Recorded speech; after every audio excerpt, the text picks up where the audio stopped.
Obscurité. Cold. Froid.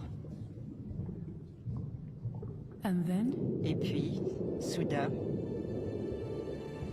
life. la vie. Life. La vie. Life everywhere. La vie partout. Diverse. Divers. Rich. Riche.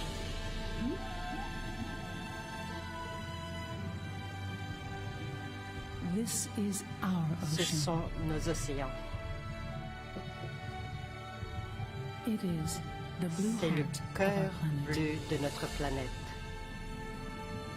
Our past. Notre passé.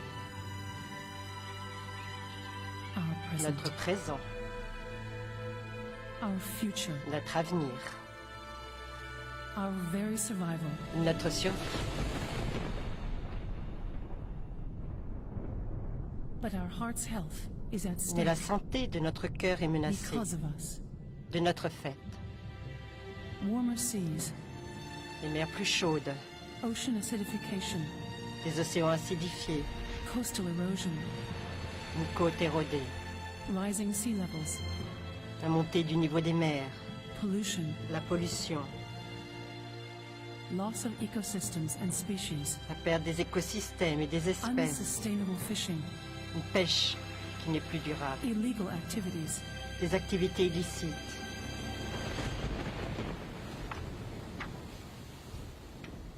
our heart is broken, Notre cœur est brisé, but it is still beating. mais il continue à battre. Action and commitments are our ocean's only lifeline. Seule manière de Welcome to survivre Our est Ocean d'agir et de 2017. s'engager. Bienvenue à Our Ocean 2017.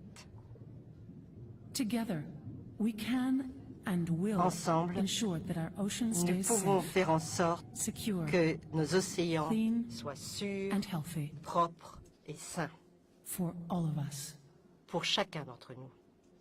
Today, Aujourd'hui, more than ever, plus que we jamais, will take care nous allons of our prendre ocean. soin de nos océans. Our Ocean.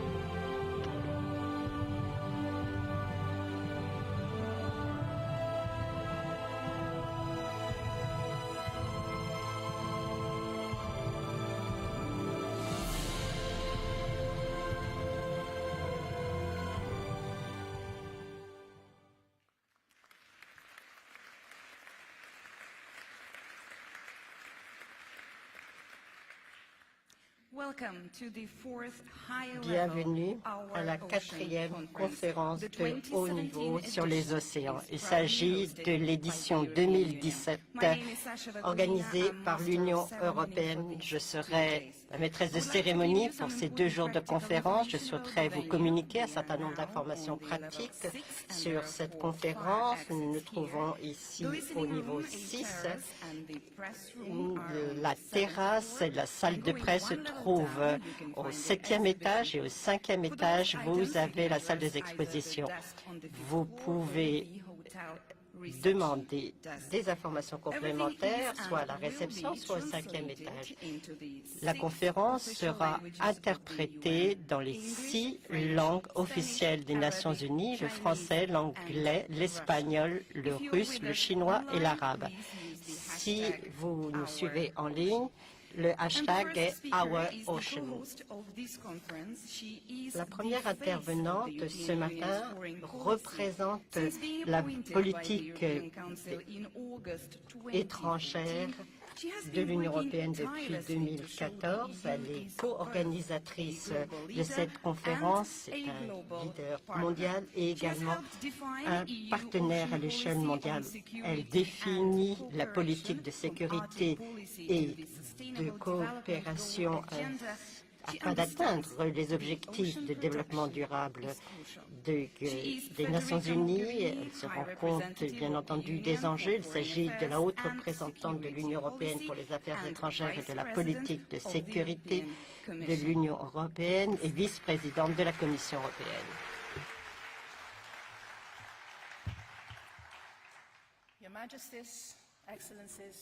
Majesté, Excellences, chers amis, Bienvenue à cette 4e conférence sur les océans. Bienvenue à Malte et à l'Union européenne. Bienvenue dans le bassin méditerranéen. Avant que cette mer s'appelle méditerranéenne, les Romains, mes ancêtres, l'avaient appelée Mare Nostrum, notre mer. Ils pensaient que la mer leur appartenait à eux seuls, en tant que peuple, en tant que Romains, qu'elle n'appartenait à nul autre. Aujourd'hui, nous savons que c'est faux. Nous savons que la mer est un bien commun. Nous savons qu'elle n'appartient pas à un peuple ou à un autre parce qu'elle appartient à l'humanité. Les termes Mare Nostrum ont donc un sens totalement différent aujourd'hui. Il s'agit de notre océan, non pas parce que c'est le mien et pas le vôtre, mais parce que les océans appartiennent à l'humanité, à l'ensemble des êtres humains. Notre responsabilité est de préserver, de conserver ce qui est commun. Il s'agit là d'un trésor. Il faut le protéger des menaces. Lorsque les océans sont sains, il s'agit là de l'une des plus grandes ressources dont nous disposons.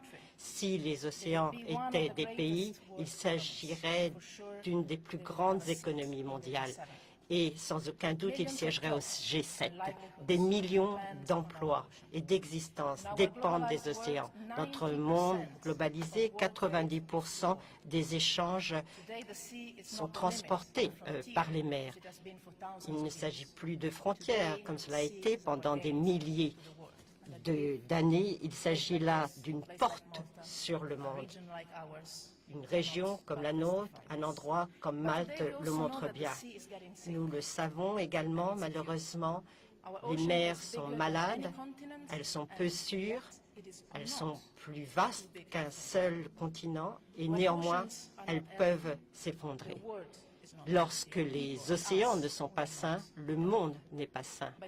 Et nous non plus, nous ne sommes pas en bonne santé. D'ici 2030, il y aura plus de plastique que de poissons dans les océans. Et ce poison que nous jetons dans les mers nous reviennent en boomerang dans nos assiettes. Les marins, les pêcheurs qui vivent de la mer vous diront tous qu'ils n'ont jamais vu des phénomènes aussi graves et extrêmes qu'aujourd'hui. La mer est en train de devenir une menace. Les scientifiques, les météorologues doivent écouter, nous disent ce qu'ils nous font entendre. Ils disent que ces modifications sont en train d'augmenter le nombre d'ouragans. C'est exactement ce à quoi nous assistons. Vous aurez sans doute vu les images des Bahamas il y a quelques semaines. L'ouragan Irma a aspiré l'eau de l'archipel et pendant des heures, la mer a été remplacée par de la boue. On a l'impression qu'il s'agit là d'un conte, d'une légende, mais il s'agit en fait de la réalité d'aujourd'hui. Et nous, en tant qu'êtres humains, sommes responsables. Le changement climatique est dû à l'homme. Il en va de même pour l'insécurité. Mais comme nous sommes optimistes, nous pouvons dire qu'étant donné que nous sommes en partie responsables du problème, nous pouvons également trouver la solution. Nous pouvons le faire ensemble. Nous partageons un monde et un océan. Et c'est pourquoi je suis si reconnaissant à John Kerry, qui nous rejoindra demain, pour avoir lancé cette initiative il y a 4 ans. L'an passé, avec l'ensemble des institutions européennes, nous avons été ravis de reprendre le relais et d'organiser la conférence d'aujourd'hui. Je suis fier de pouvoir annoncer au nom de l'Union européenne que la Commission européenne met sur la table 560 millions d'euros avec 66 actions concrètes pour nos océans, qu'il s'agisse d'une coopération mondiale avec les partenaires ou de petits gestes de la vie quotidienne. Je vais vous donner un exemple concret, modeste. Nos ambassades de l'Union européenne, de par le monde, ont nettoyé cette année 27 plages C'est un petit geste, mais un petit geste qui a un impact. Nous avons besoin d'une alliance mondiale. Nous avons besoin de l'implication de tous. Il s'agit là d'une responsabilité commune. Aucun pays ne peut réussir seul. Nous n'avons pas d'autre choix que de nous unir. Je souhaiterais citer l'un des objectifs les plus ambitieux que nous avons fixés, à savoir de créer des aides MP sur 10% de nos côtes. C'est pourquoi l'Union européenne et l'Australie ont décidé de créer dans l'Antarctique la plus grande réserve marine du monde. Et nous invitons nos autres partenaires à nous rejoindre. Nous avons besoin de nous unir dans nos propres intérêts. 2 tiers du monde est recouvert d'eau et 2 tiers des eaux mondiales ne relèvent pas des juridictions nationales.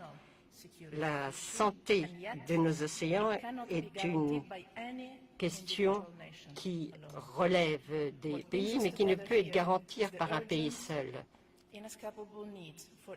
Nous devons, de manière urgente, coopérer sur toutes les questions marines. L'expérience montre l'avantage énorme d'une telle coopération dans tous les domaines. Il en va encore plus dans le cas de la coopération marine. L'Union européenne s'est unie avec ses partenaires internationaux pour apporter la sécurité autour de la Corne d'Afrique. Nous avons envoyé nos bâtiments, nos navires pour lutter contre l'insécurité. Ceci a fonctionné. Dans l'océan Atlantique, peu importe que les brise-glaces battent pavillon européen, américain, russe. Ce qui est important, c'est de pouvoir voyager en toute sécurité. La Convention sur le droit de la mer a permis de fixer un certain nombre de règles qui facilitent les échanges. L'expérience nous montre également la dangerosité de nos mers lorsque des confrontations prennent le pas sur la coopération. C'est la raison pour laquelle la sécurité marine est la question centrale de cette conférence, avec une contribution concrète de l'Union européenne. Nous investissons dans des régions concrètes comme le golfe de Guinée de manière à lutter contre la piraterie ensemble. Luttons contre ces criminels, contre l'économie criminelle de traite, de trafic qui détruit le tourisme et les activités licites. Lorsque nous investissons dans des gardes-côtes ou dans le système pénal, nous investissons également dans un monde et dans une économie pérenne. Nous investissons dans nos océans. Notre monde ne se limite pas à la terre ou à la mer. L'Union européenne dispose des meilleures technologies au monde lorsqu'il s'agit de parler d'images par satellite à haute définition. C'est pourquoi nous avons décidé de mettre à disposition Galileo et Copernicus à disposition pour surveiller les marées noires, détecter la pêche illicite ainsi que les objets non identifiés. Il s'agit là d'une technologie de pointe européenne qui va contribuer à servir les intérêts mondiaux. Les Européens, l'Union européenne, pensons qu'un monde globalisé a besoin d'une gouvernance coopérative, collaborative. Nous croyons dans le pouvoir de la diplomatie, nous y investissons. Nous croyons également dans les institutions internationales.